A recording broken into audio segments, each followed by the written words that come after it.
It's the Chronicles of Aguna. We're back. We're previewing that trip to Anfield this weekend. We're also going to discuss the latest on Kai Havertz's fitness, react to the UEFA Champions League draw, and we're going to talk Piero Hincapié. Loads to come on a jam-packed show. You're listening to the Chronicles of Aguna pod. Hey, everybody. How are we doing? Welcome back to the Chronicles of Aguna podcast. With me, your host, Harry Symeou. Delighted to be back with you all on this Friday morning. We are going to start building up to our big trip to Anfield coming up on Sunday. Big old game, that one, even at this stage in the season. And we'll get into the reasons as to why, the significance of it, what it can do for you if it goes your way psychologically.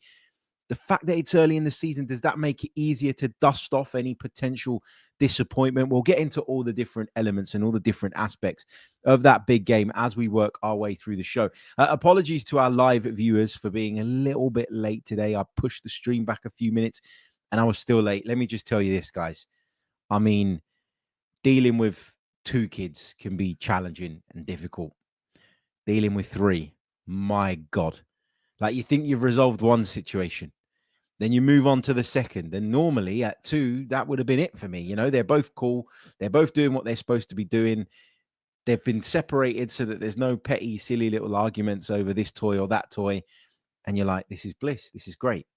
But now you throw a third into the mix, a third who's 2-3 days old. The crying starts. I couldn't figure out how to stop her crying.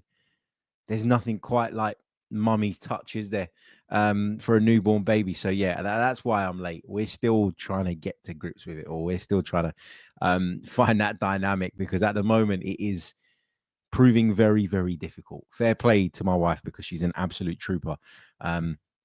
Me, I can't seem to do anything right at the moment. But anyway, that's not what you want to hear about. You want to hear about the football. You want to hear about the latest on the Arsenal, which is what we are going to be covering. Just a little caveat for those of you that will be watching or listening to this later on. This is being recorded prior to Mikel Arteta's press conference. I am going to hop in the car after we finish here, and I'm going to drive down to London Colney, to the Sober Realty Training Centre, whatever they call it these days. And I'm going to be attending Mikel Arteta's press conference. So I guess if there's anything unexpected, if there's any injury news that we don't have, you know, the benefit of knowing right now at the time of recording, we will touch on that on tomorrow's episode. Tomorrow's episode is predominantly going to be a Q&A episode, a mailbag episode. So if you've got any questions, if there's anything that you want to discuss, then do me a favor, head over to the comments section after the video ends, or I think you can do it during the video as well if you're watching us live. Go into the comments section, not the live chat, and leave us a question, and I'll pick some of those up over the course of tonight, and we'll be ready to go tomorrow morning with a mailbag episode where I'm sure there will be some Liverpool chat. Of course there will. You know, it's the big story. It's the big event of the weekend. So yes, looking forward to speaking to you all, and taking your questions on that as well. James Nichols saying that Fabrizio Romano's tweeted something. Has he? Let's have a quick look. I had a little look before we went live. No, he's talking loads about Xavi Simons. No, Xavi Simons is going to Tottenham. I'm okay with that, by the way. I know there's a lot of Arsenal fans that are going, oh, why didn't we get Xavi Simons? He's a player I do quite like. I've seen a fair bit of over the years, and I think he's certainly very talented. The question for me is, how will he fare in England physically? And I know it sounds like I always reach for the kind of physicality card every time we're talking about a player coming from overseas, but I just think that's so much more important in this league than it is in any other league. I'm surprised, by the way, that Chelsea haven't got him, because Chelsea have been heavily linked with Xavi Simons for quite some time. Turns out that they've gone for Alejandro Garnacho. And while I think you could certainly debate which is the better player and who would have been the right fit, etc., it is fair to say that Chelsea probably do need a left winger more than anything else. And because of that need, they've obviously opted to go down the road of signing Alejandro Garnacho instead. Now, we were going to talk about Hincapié a little bit later on, but seeing as Fabrizio Romano has just broken some news on this, let's change the running order a little bit and let's react to that now. Now, in the morning when I woke up, the latest was that Arsenal and Leverkusen were going to continue negotiating today, and that today, Friday, was a really, really important day in these negotiations and in this conversation. Arsenal said to be insisting on the loan initially with an obligation to buy, which obviously matches the kind of structure, not in terms of financially, but in terms of how it's all going to work, to the one that Porto are proposing for Jakub Kiwior. So it does feel like those two deals are very, very much interlinked. Fabrizio Romano has just put this out 3 minutes ago as we're live. Understand Arsenal are closing in on Piero Hincapié deal with Bayer. Here we go soon. So not quite at the here we go stage. Agreement almost done as Bayer accept loan with obligation to buy for Hincapié, the formula that Arsenal wanted. So Andrea Berta seemingly getting his way again. Details on fee structure being sorted. And then here we go coming next. Now, we heard yesterday that personal terms were already agreed. That's not going to be a problem. The player is very, very keen on joining Arsenal Football Club, so we won't have any issues there. And then you can assume that once that is in a position to progress, Jakub Kiwior will be heading off to FC Porto. And as I've said already on multiple episodes recently, I've got kind of mixed feelings about this, because if I'm Jakub Kiwior, I want to play. And if I don't feel I'm going to get a fair opportunity and a fair chance, then I would be looking for a move away. I think Jakub Kiwior is better than Porto. With all due respect to FC Porto, great club, visited there season before last, thought it was a fantastic club, great place to be, and you can understand their sheer size in the kind of Portuguese orbit, if you like, just by going to one of their games. They're absolutely massive, but I feel like the league is a little bit below Jakub Kiwior. I think he could have gone elsewhere. Clearly, though, Porto are the front runners in terms of the offer that they're making. I mean, it's not a bad lifestyle, is it, going and living in Portugal? So you can understand why Kiwior wants it. And as I've said before, it all comes down to, would he prefer to be a big fish in a slightly smaller pond, or would he prefer to be part of something special potentially, but obviously with the caveat of he's not going to be the main man, or in most instances and cases a regular starter. And Arsenal, I think, have sort of played on this quite well. I think this does, for me, stem from Jakub Kiwior. I don't think that Arsenal going into the summer would have been actively looking to move Jakub Kiwior on. I think it was very much one of those situations whereby if someone comes in and makes an offer that we deem is a good offer, and the player makes it clear that he'd like to move on, then we're fine doing that. And what Arsenal are doing here is they're using this as an opportunity to bank a little bit of money, albeit 12 months down the line, and put that money straight back in with some more on top to upgrade on Jakub Kiwior, because Piero Hincapié is an upgrade on Jakub Kiwior, in my mind anyway. There's no question about that. He was a massive part of a very, very successful Bayer Leverkusen team. He fits the Arteta profile perfectly in terms of being that very tall, powerful, physical centre-back who could play as a left-back as well. He just seems to fit the bill really, really well. And so I guess, what this tells us is that, we were talking about this yesterday, Arsenal are incredibly ambitious at the moment. Okay, because if this was, let's move Jakub Kiwior on purely because we need to raise money, then you wouldn't be putting that money plus another, 25 million euros on top to go and get another player in, if it was purely about bringing money in through the door to try and find some balance between what you've spent and what you've brought in. So I think actually, I'm a little bit sad to see Jakub Kiwior go, but I do believe deep down in my heart of hearts, as much as I like Kiwior, that we're upgrading. And I do think, again, it's another indication of Arsenal's ambition as a football club, the fact that they're willing to put that money straight back in, put a load more on top, and go and bring in a player that they believe is an upgrade. So, we're going to do some more Hincapié stuff over on the Patreon side over the course of the weekend. So keep your eyes open for that. Big thank you to everyone who joined up on Patreon yesterday as well. We had a few new members come on board. Thank you so much for your support. I don't know if you came on board because you enjoy the content and you want more of it, and you want access to the exclusive stuff, the ad-free episodes, etc., Or if you heard me say yesterday that I now have 3 children and you feel sorry for me and you're wondering how on earth I'm going to put food on the table every single day and week and month and year for for at least another 18 years or whatever it's going to be. I'm joking. Thank you though for all the support. Right. So that's the Hincapié stuff. Fabrizio Romano giving it the not quite, but almost. Here we go. Let's talk very, very quickly about the Kai Havertz injury. Now, when we first heard he was out, and later that day we heard Arsenal moved for Eberechi Eze, I have to say, as excited as I was about the Eze stuff, there was a part of me that felt that maybe, just maybe, Kai Havertz had done his ACL, and that Arsenal decided to act as a result of that in terms of bringing in Eberechi Eze, and that we were going to get that news after we'd learned of the signing of Eze, or that Arsenal were making progress on that to try and just kind of, just control and temper the mood around the football club a little bit. It turns out that isn't the case, thankfully.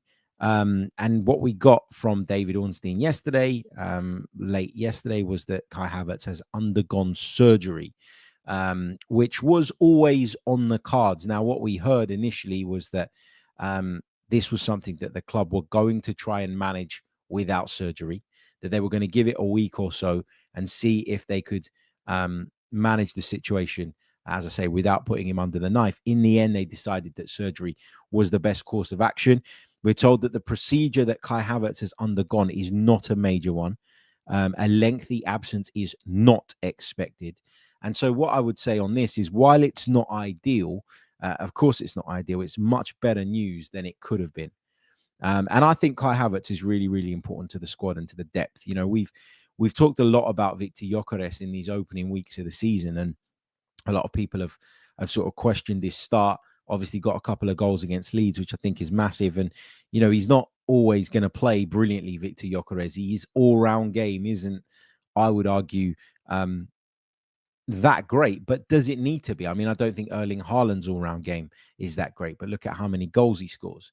Do you know what I mean? So I think sometimes we set expectations that just aren't realistic. And I saw a thread on X the other day, and forgive me because I can't remember whose thread it was, and I can't remember exactly what the kind of context of the conversation was, but there was some conversation around Victor Gyökeres, and the legendary Clive Palmer replied by saying something like, "We didn't buy him for his first touch, we bought him for his last touch."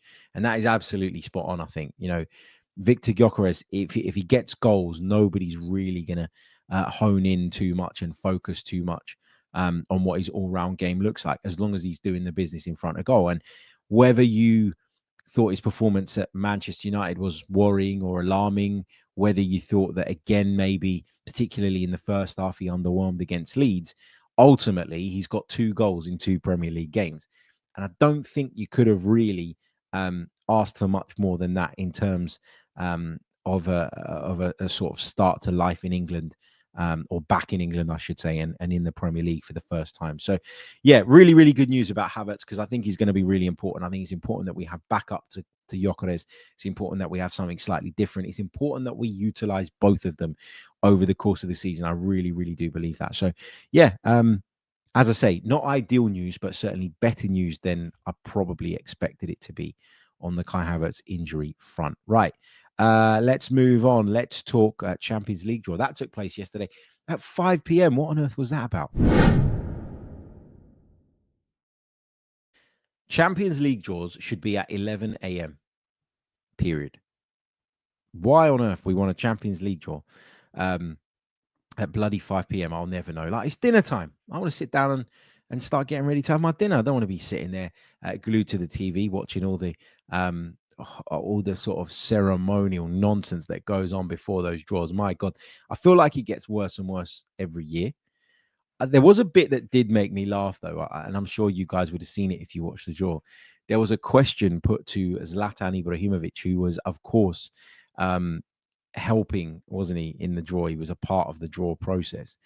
And the question was like, you know, you spent some time at PSG, you played a lot of games for PSG, you scored a lot of goals in the Champions League for PSG. how great was it for you to see them go on and win the competition last season, given that you were there from the kind of beginning of the project with the new ownership and all the rest of it? Yeah, I mean, I thought it was, I thought it was just so classic Zlatan Ibrahimovic that he turned around and said, I've got a great relationship with the president. And I believe I was the architect of this. Every project and every building needs an architect, whatever he said. He was just like so full of himself, and it was so on brand. And it's like you get to the point with Ibrahimovic where you don't really take it seriously anymore. At least I don't. I just laugh at it and chuckle. But yeah, that was a highlight in and among all the ceremonial nonsense that was going on in and around that draw. But let's look at our draw, because it's an interesting draw. We've got, in terms of home games, Bayern Munich. Why do we always have to play Bayern Munich? Atletico Madrid. Another draw, I would argue, is a bit of a shitty one, really, because of what they're like as a team and the issues that we've had with them in the past. Olympiacos of Greece, who we just play pretty much every time we're in Europe. And we also play at home against Kairat of Kazakhstan. Now, that trip is miles and miles and miles away. So I'm so grateful that we have them at home rather than away. But I don't know if you guys saw that video on social media of their players celebrating the draw. The fact that they get to come and play at the Emirates is just incredible for them. So that's going to be an interesting occasion. In terms of away games, we go to San Siro again. We face Inter again. Obviously, we lost there last year. San Siro was always on my bucket list of stadiums to go to. And last season, I went. Do I go again in the hope that I go there and we win? Or do I leave it and say, we've been there, it's done, save the trip for another one? I don't know. We'll have to wait and see, because these trips are going to be harder and harder to make happen with a third child now. So, yeah, Inter away. Club Brugge, I hear that's a decent trip as well. Slavia Prague and Bilbao are our away games. I can't even speak. I'm so tired. So, Bayern, Atletico, Olympiacos, and Kairat at home. Inter, Club Brugge, Slavia Prague, and Bilbao away. The exact dates of those games are to follow. Those dates will be released at the weekend. If you're looking to book travel or anything like that, UEFA normally take a few days to piece the calendar together, and there's all kinds of logistical reasons why that has to happen that way. But I think it's an okay draw. Like, I'm not massively concerned by it. I think we easily have enough to get through to the knockout phases. I think we definitely finish in the top 8 again. We did really, really well in the league phase last season, and I think we will again. I mean, Olympiacos and Kairat should be wins. Club Brugge, I'd fancy us to beat them. So that's 3 wins. Slavia Prague, 4. I think we can beat Bilbao as well, even at San Mamés. And I think we should beat one of Bayern or Atletico at home. Inter, I don't know what Inter are going to look like this season under Christian Chivu. I know they got off to a great start in the Serie A last weekend with an emphatic win. But Inter without Inzaghi, that is a question that is unanswered for me at the moment with regards to what they're going to look like, how competitive they're going to be. I know they're really sort of highly rated in Italy and expected to be very much in the race for the Scudetto. But I feel like with Inter, where they maybe lacked quality versus some of Europe's other huge sides, they made up for it in tactical nous via Inzaghi. So, yeah, we'll have to wait and see. A massive thank you, by the way, to... Where is it? I've just lost it. Hold on. To the Geordie Gooner who's just signed up on Patreon. He says that should get you about 11 nappies. Congratulations and good luck with number 3H. Thank you so much, mate. I really, really do appreciate it. I promise you do get content and you do get ad-free episodes. It's not just a scheme to fund my children's nappies, but I really, really do appreciate the support, mate. Okay, so that's the Champions League draw. I'm okay with it. We got a couple of nice games at home. Bayern will be a great one to get down to. Atletico Madrid as well. Olympiacos, you're always going to get great support from them. So that makes for a pretty interesting atmosphere. And a few decent away trips, with the standout ones being Inter and, of course, Bilbao at San Mamés. 2 places where there will definitely be quite the atmosphere. Right, okay. Let's move on and let's turn our attentions now, shall we, to the weekend's big game. Arsenal travel to Anfield People are calling it a title 6-pointer. I don't know that I'd go that far at this stage in the season, but it could be key in shaping how both teams do moving forward. And we'll get into all of that next. You're listening to the Chronicles of a Gooner. Like and subscribe. That's right. You're listening to the Chronicles of a Gooner podcast. Like and subscribe. And we obviously travel to Liverpool at the weekend. Big old game that. What do I think about playing them at Anfield this early in the season? Well, I think there's two ways of looking at it. Okay. So the first angle is, well, actually, you don't really want to go to Anfield at a time that we're probably going to be without Odegaard, probably going to be without Saka.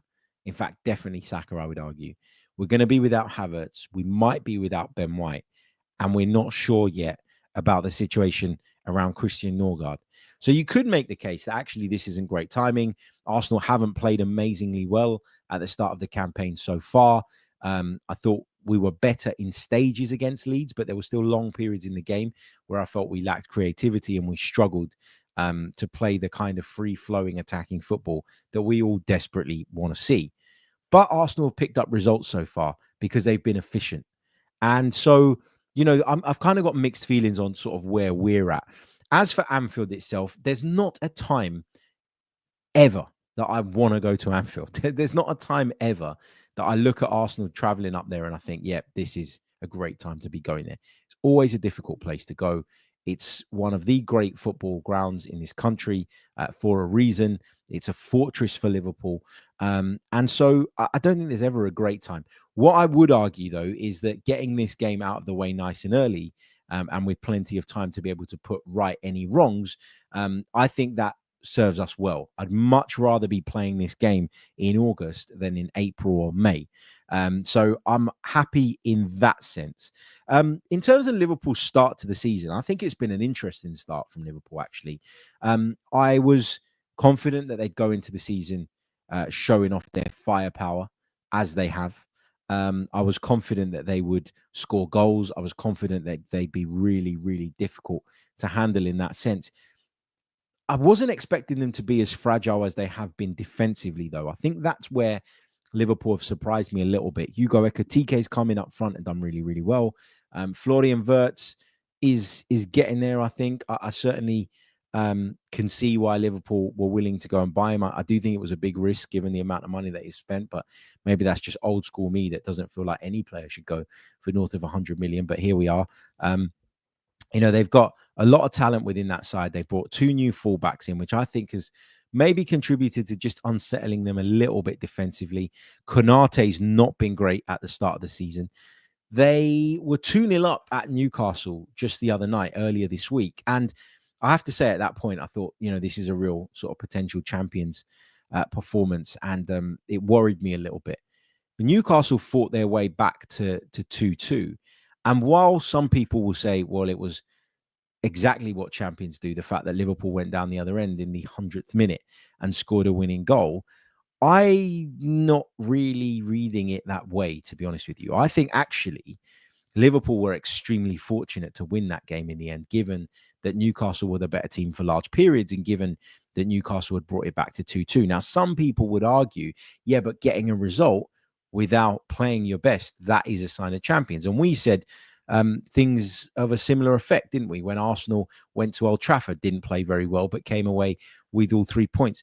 I just think like Newcastle was so damn naive in the way that they conceded that decisive goal. Why are you pushing so far up the pitch? Why are you leaving yourself so stretched and so exposed when you've done all that work with 10 men, by the way, to get yourselves back into a 2-2 position?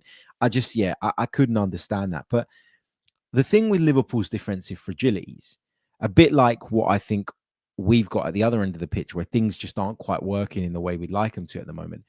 I think they'll get it right. They will get it right.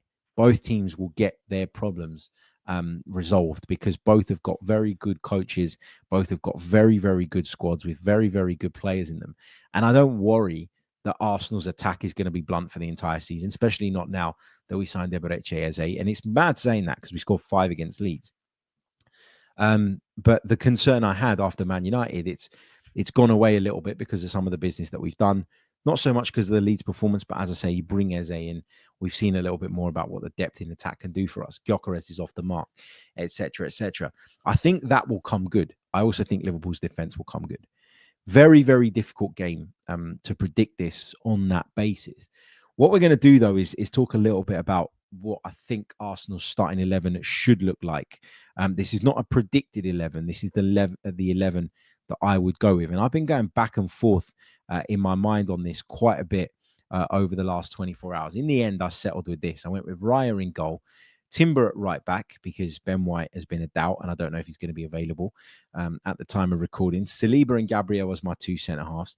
In the end, I've settled on Calafiori at left back, but we'll come back to that point in a minute. In midfield, I've gone with Rice and Zubimendi as that double pivot. I've put Eberechi Eze straight in the 11 to replace Martin Odegaard, who I think is... I don't want to say I think he's out because I don't know at this stage, but obviously went off with an injury in the last game. So is, at the time of recording, a doubt. I'd go Madueke on the right. I'd go Martinelli on the left. And I'd go Gyökeres through the middle. So that's the team I would pick. There's a couple of question marks in there for me. So if Odegaard is fit, he absolutely plays. And then the question is, do you put Eze in on the left or do you start Eze off the bench, given it's his first Arsenal game? I think the more likely outcome, if Odegaard is fit, is that Eze starts from the bench. Now, the reason I say that is not because I don't think he's good enough to play. It's not because I don't think he deserves a place in the team, but it's for tactical reasons. First of all, I think people have been really, really critical of Martin Odegaard in the last few days, in the last few months, I beg your pardon. And that's absolutely fine because his performances haven't been at the level that we've all come to expect. But Martin Odegaard gives you the ability to press. He's a big part of why we win the ball high up the pitch. He's a big part of what we do defensively, which starts from the front of our team. And so it's not just about him overhitting passes or anything like that. That is a factor, obviously. And people have been sort of really kind of making a mountain out of a molehill of that type of thing around Martin Odegaard recently. But for me, it's about what it gives you off the ball that's really, really important. And while I'm not against Eze playing in that role, I think Arteta will pick his captain if his captain is available for those reasons. So then you say, does Eze go on the left or does Eze start from the bench? I personally think that Eze will start from the bench. That is a prediction.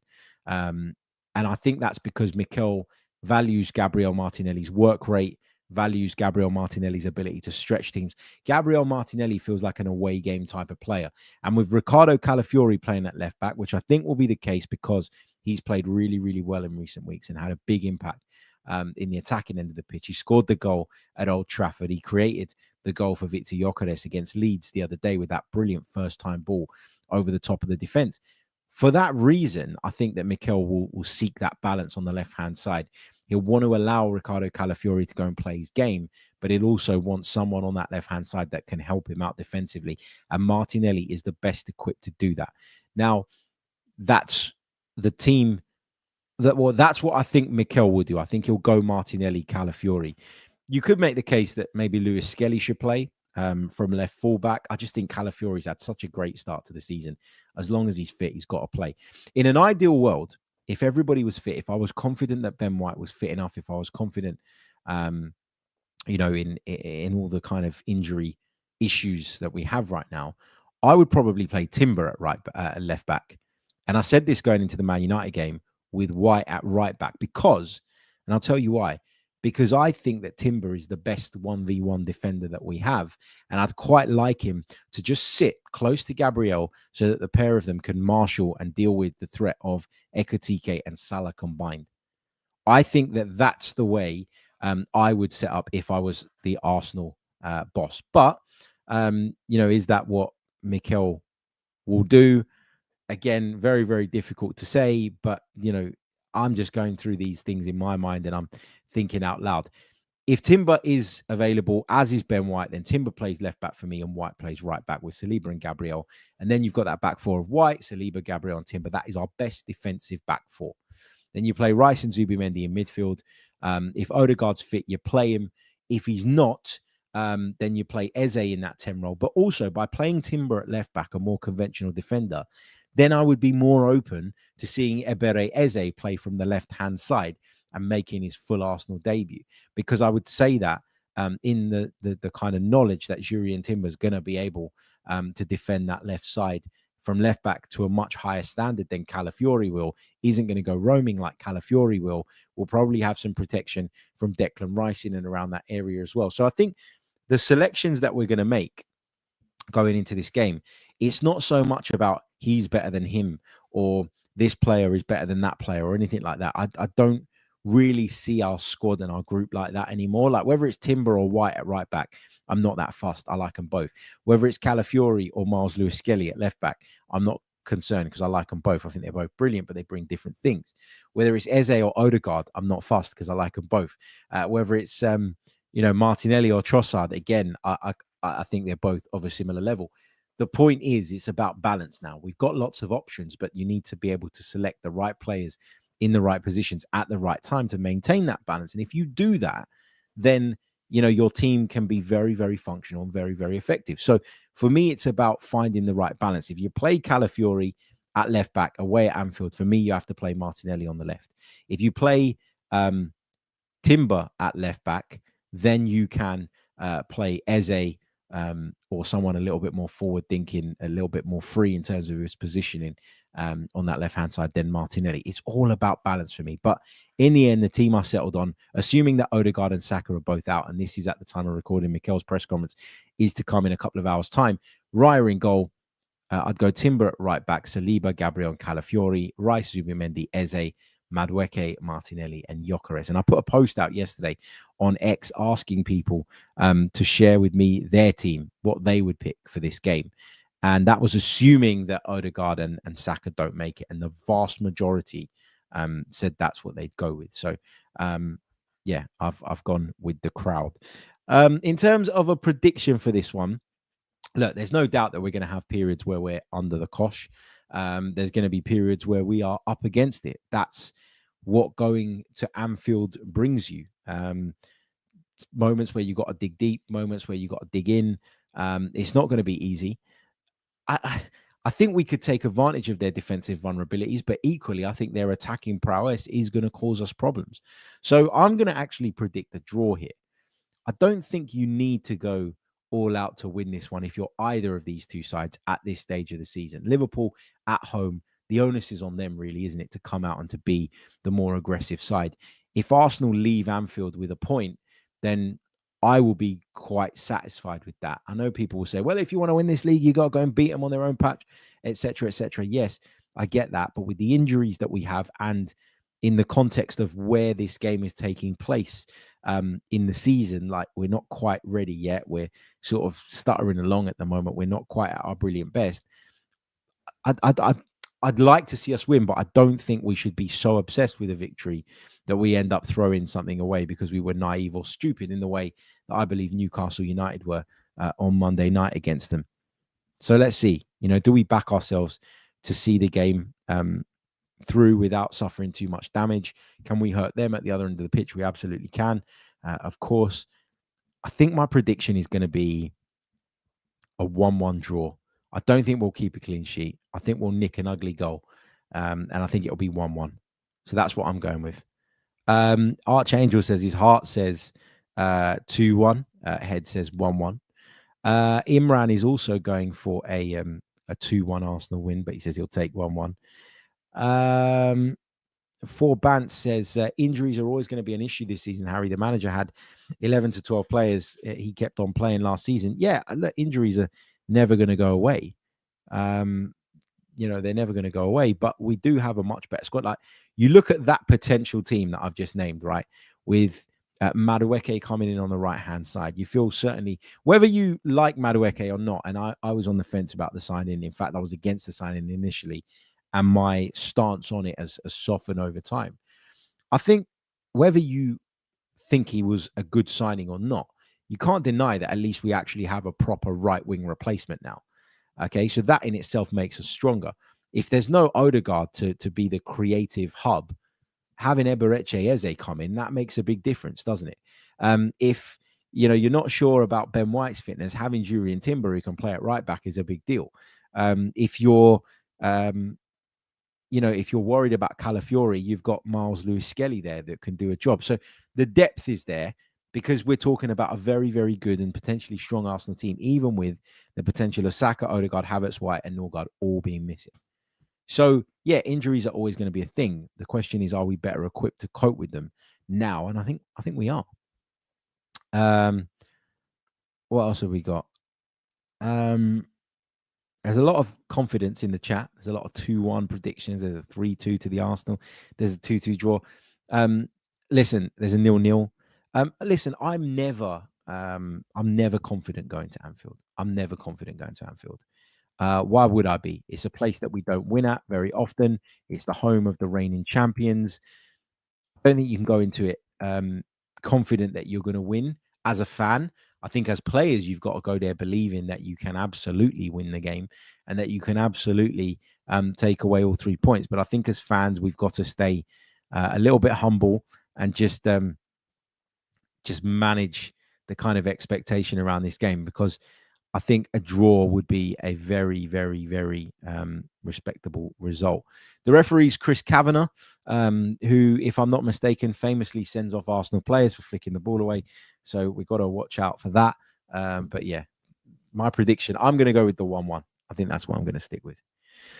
Okay, guys, thank you very, very much for joining me on this live episode of the pod. I really, really do appreciate it. Mailbag episode coming tomorrow. So if you've got any questions, chuck them in the comments section below and we'll tackle as many of those as we possibly can on tomorrow's episode of the pod. We've talked Havertz, the Champions League draw, in Capier, who's not quite a here we go, but almost there at the time of recording. And we've had a little look ahead to that game up at Anfield on Sunday afternoon. I won't be at Anfield on Sunday. I actually booked the weekend out because my wife was due to give birth sort of 1st, 2nd of September. And I figured I couldn't afford to get caught up in the Northwest. So I decided to sit that one out. Now the baby's here. I probably should have booked to go, but hey, it is what it is. But that does mean that you will get some reaction from here. Not as soon as the game's done, but at some point on Sunday night. In fact, depending on how things go, we might even record the main pod on Sunday night. So I'll keep you all posted on what the schedule is going to look like. But yeah, thank you all so much for your support. We're also going to bring you our Patreon piece as well, where we video analyze a segment of the game. That'll be with you on Monday. So lots and lots of content to come. Don't forget to leave a like on the video if you haven't done so already. Subscribe to the channel if you're brand spanking new. It really, really does help. If you're interested in watching the under-21s tonight, they're in action against Brighton at Meadow Park. That is live on arsenal.com. You'll be able to watch that tonight. Kickoff is at 7 p.m. and I'm on commentary duty for that one. So if you fancy it, come over and have a watch. I'll see you all very, very soon. Until the next one, take care of yourselves and have a wonderful day. Up the Arsenal. Goodbye.